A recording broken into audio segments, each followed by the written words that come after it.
And let's see if we got sound. 5, 4, 3, 2, 1. I'm John Miglosh from the WDMA. We're talking about marketing and mail today. And here we go. So, Tom Fishburne says 20 years of marketunist and the evolution of marketing. And so he starts out with consumers will always pay attention to our ads in the 80s. Consumers will visit our brand if we just make it a .com. There's something to that back in the 90s. Consumers want to be our friends and like us on Facebook. Yeah, we were all about likes, if you remember that. And then Facebook changed the game and didn't show me the M&Ms posts even when I liked the M&Ms. Consumers want us to follow them with their personal data. Oh yeah, right. And then finally, now consumers want to hang out with our brand in the metaverse.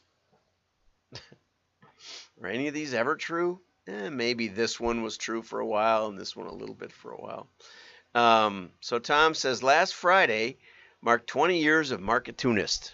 On October 21st, 2002, I published my very first marketing cartoon, okay, then called Brand Camp, which I think is something that big companies do. They take all their employees to Brand Camp. And it was a cartoon on the 8 types of brand managers, which I did go get just for your entertainment. Okay, the first is the artist. We need growth rate? That calls for an ideation. Okay, which is a word I just hate. But anyway, group thinking for everything.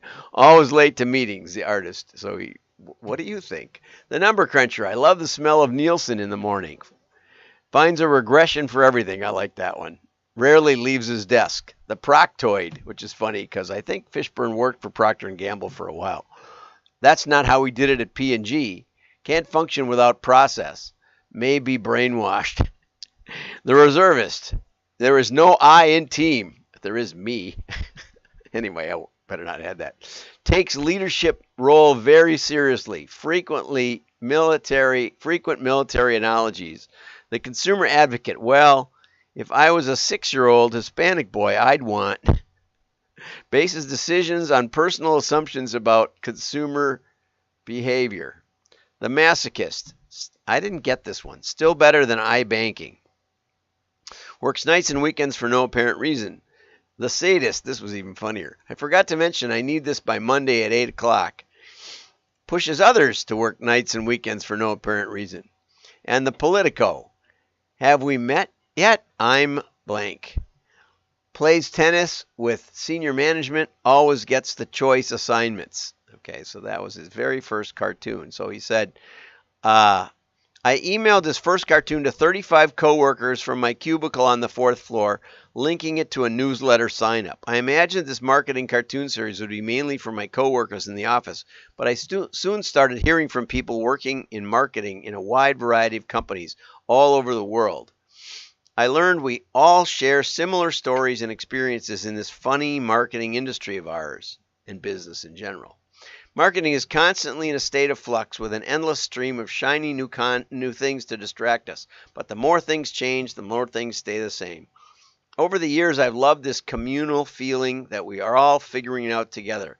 I never imagined that this cartoon would have lasted 20 years, and certainly not that it would evolve into my career. I kept drawing as I worked at different companies, General Mills, Dryers, ice cream, Nestle, Method Products. Maybe he didn't work at P&G. I think Ritson did for a while, or he consulted there. In October 2010, I made the leap to focus on Marketunist full-time. I mostly want this cartoon series to be a reminder not to take ourselves too seriously, and I think that laughing at some of the funny things in marketing can help us become better marketers. Yep, I think that's probably right. He's going to send some more out of his favorites. Here's that brand manager one. Here's one in 2008. Step right up, folks. It cures all ailments. Snake oil salesman. It slices, it dices, but wait, there's more. TV admin. It's probably pretty similar. I'm Gonzo for Gonzo Pops, equity characters. These taro chips are baked by Sherpas, authenticity hawkers, and I just found the coolest brand, consumer advocates, or what we would call influencers now. And here's my favorite: Making the Leap, October 2010. What if I fail? He's got a flying machine contraption. What if it's a crazy idea? What if I'm not ready? What if I should test it again? What if, hey, where did the runway go? Yeah, now and that's that's the way it is. You leap off into space. So I was very proud of my daughter Kate today, or Friday. I, I watched as she got her EIN number and a bunch of other stuff and got officially incorporated and started her business officially incorporated. She'd been doing consulting for a couple of years. I explained to her back in COVID that it was a great time to make the leap if she wanted to, and she just got a new good quality client, and now I just have to tell her to keep looking for more because all assignments eventually end. Okay, so now I'm going to get over to an article that I've been wanting to get to all last week. Increasing direct mail response with behavioral science. Okay, part 1. Behavioral science sounds impressive. And that's from my friend Science-Gould. Are you ready to skillfully apply the principles of human behavior to your direct mail marketing messages to gain a competitive advantage? And not to belittle this science, but if you're interested in this topic, one book you should definitely read is called Scientific Advertising by Claude Hopkins, who was one of the great copywriters of the early 20th century. His book is just coming up. I think it was first published in 1923. So it's just coming up on the 100-year anniversary. It's available at scientificadvertising.com and for free as a PDF. And you can even get an audio version, which I highly recommend. I spent the $10 to pop for that, and you get a whole bunch of other books along with it. But anyway, so this isn't anything new. And in fact, in the book, Claude Hopkins says it isn't anything new. He borrowed everything he knew from the direct mail industry that'd been testing this stuff for 50 years. And so, but it needs to be resaid to every new generation. People default to hardwired behaviors without giving them a thought. And another book I'd recommend is Thinking Fast and Slow. Excellent about why our brains and why we make decisions the way we do. We can use that to drive them to the response we want, up until a point, unless they really don't need it. We can use that. Okay, we can use those behavior triggers to help them buy our product or service, leading to better direct mail results. Now, one point I also wanted to make was, and I'm just starting to appreciate this after 40 years. Direct mail forces decision making. I added that into Summers' article. What I mean by that is that when you have a stack of mail, so I was watching my wife. I brought her a huge stack of mail on Saturday. I said, well, we didn't get much.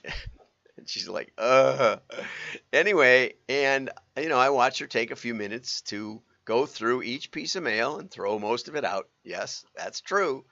But it forces you to make a decision. You can't just, you can delay the decision. You can set it aside to read later. But you have to decide whether you want to keep it or you want to toss it. No other advertising works like that. If you have radio or if you have TV, or if you have outdoor and you're driving along a freeway, I don't think I've ever seen anybody pull over and take a picture of a billboard or something. I'm sure people have, but mostly we just motor on by, which means no extra work to get rid of the ad, right? It goes away on its own. TV, radio, mass media, internet. Now, some of the pop-ups and stuff, you have to actually click to get rid of them or something, or change to a new browser page. But most of them do get rid of themselves on their own. But mail, you're forced into making a decision. Okay, so it's not just a visual engagement, it's tactile, but it's also it also forces you to decide what to do with it. Okay, so summary goes on. We will focus on the decision-making process in part one, which is this part one. That people use both the rational and emotional parts of their brain to make decisions. And again, this is really, really tied into in thinking fast and slow. Our brain will do almost anything to avoid using math. It, for some reason, consumes a great deal of carbohydrate power. It consumes a great deal of energy to do math and that kind of serious thinking. So buying decisions are made first by emotion and then later justified with rational reasons, or later rationalized with justifiable reasons, or whatever. Anyway, so your takeaway is to create your direct mail message to first grab their emotion and second give them rational reasons, which seems redundant to me, to justify the purchase. Okay, so as you're writing your copy, keep in mind that emotion drives action and reason leads to conclusions, or mostly conclusions lead to reasons. Anyway, so last week, my daughter called me and showed me a little piece of a mailer she got, and it showed her voting history, that she had voted in 2022, but it said she hadn't voted in 2020. And she was all upset because she remembered voting in 2020. And she said, are they undoing my voting history? Well, in the state of Wisconsin and many other states, you can look up your voting history. In fact, I looked up hers because I knew her birthday. And I said, no, your real voter history is fine. You voted a lot.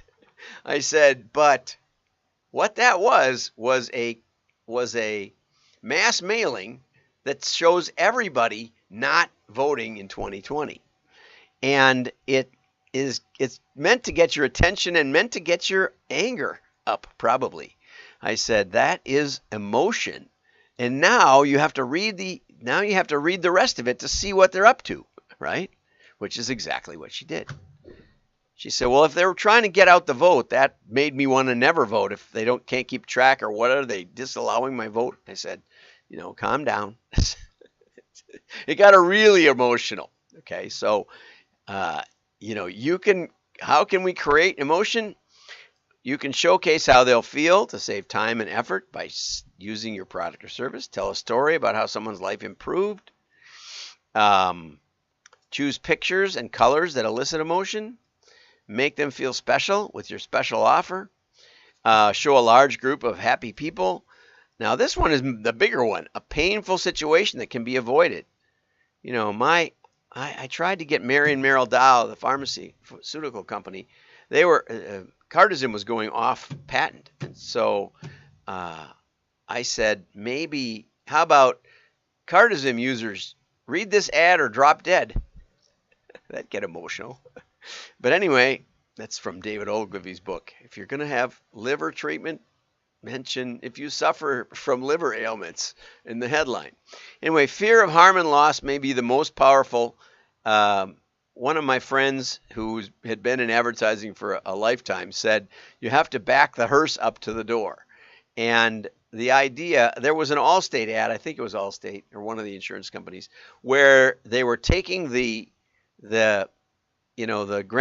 mantle clock off the mantle above the fireplace, and the husband was doing it, and it basically said, if your mortgage depends on your wife's income and she passes away, would you be able to keep your house? Good question. That's this back the hearse up to the door, so that if something happens, are you prepared for that? And that's probably the most powerful, the fear of loss. Okay, so better prices alone are not enough to motivate a purchase. You need emotion to drive it. Also, there's another thing that generates emotion and why mail is more powerful than other media. Touch implies ownership in the fine print, but all these are available at wdma.org shortly after each program, all marked up for you.